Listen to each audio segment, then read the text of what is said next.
નથી, તમે પરિવારને મળવા ના ગયા, એમને ન્યાય નથી અપાવતા. આ દ્રશ્ય વડોદરાના છે, જ્યાં મોર્નિંગ વોક માટે નીકળેલા શહેર કોંગ્રેસ પ્રમુખની પાછળ દોડીને પોલીસે તેમને પકડ્યા.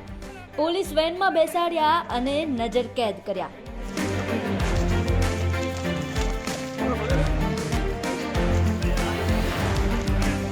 હવે ઘટનામાં એવું છે કે વડોદરાની MS યુનિવર્સિટીનો 72મો પદવીદાન સમારોહ યોજાયો હતો, જેમાં મુખ્યમંત્રી ભૂપેન્દ્ર પટેલ પણ ઉપસ્થિત રહ્યા હતા. જોકે મુખ્યમંત્રી પહોંચે તે પહેલા જ MS યુનિવર્સિટીના સેનેટ મેમ્બરને તેમના ઘરમાં જ નજર કેદ કરવામાં આવ્યા અને શહેર કોંગ્રેસ પ્રમુખ ઋત્વિજ જોશી પર ક્રાઇમ બ્રાન્ચ નજર રાખી રહી હતી.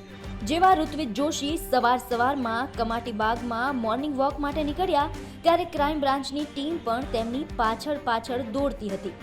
દ્રશ્યોમાં જોઈ શકાય છે કે કેવી રીતે કોંગ્રેસ શહેર પ્રમુખની પાછળ ક્રાઇમ બ્રાન્ચના અધિકારી પણ વોક કરી રહ્યા છે અને આ મોર્નિંગ વોકની સાથે જ ઋત્વિજ જોશીને પકડીને પોલીસ વેનમાં બેસાડીને તેમને લઈ ગઈ. આ દરમિયાન ઋત્વિજ જોશીએ ભાજપ સરકાર પર પ્રહાર કર્યા હતા. રાજ્યના મુખ્યમંત્રી અને બીજેપીના નેતાઓ કેટલા ગભરાય છે કોંગ્રેસથી. આજે મુખ્યમંત્રી વડોદરામાં છે, પરંતુ મુખ્યમંત્રીને શરમ નથી જે 12 નિર્દોષ બાળકોએ જીવ ગુમાવ્યો એના પરિવારને મળવા નહીં જાય.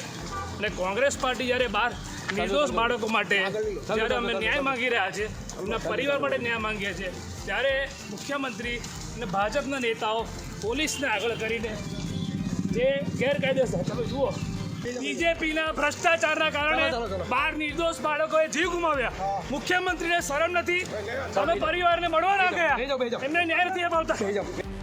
મહત્વનું છે કે જ્યારે પણ આ પ્રકારે સરકારી કાર્યક્રમ થાય ત્યારે વિરોધ પ્રદર્શનની આશંકાને પગલે પોલીસ એલર્ટ રહેતી હોય છે અને કોઈ વિરોધ ઉગ્ર રૂપ ધારણ ન કરે તેના માટે વિરોધ પક્ષના નેતાઓ પર નજર રાખતી હોય છે. ત્યારે હાલ તો કોંગ્રેસ શહેર પ્રમુખ સવાલ કરી રહ્યા છે કે ભાજપના નેતાઓ કોંગ્રેસના નેતાઓથી ગભરાય છે શું કામ? વડોદરાથી દિગ્વિજય પાઠકનો અહેવાલ, ગુજરાત તક.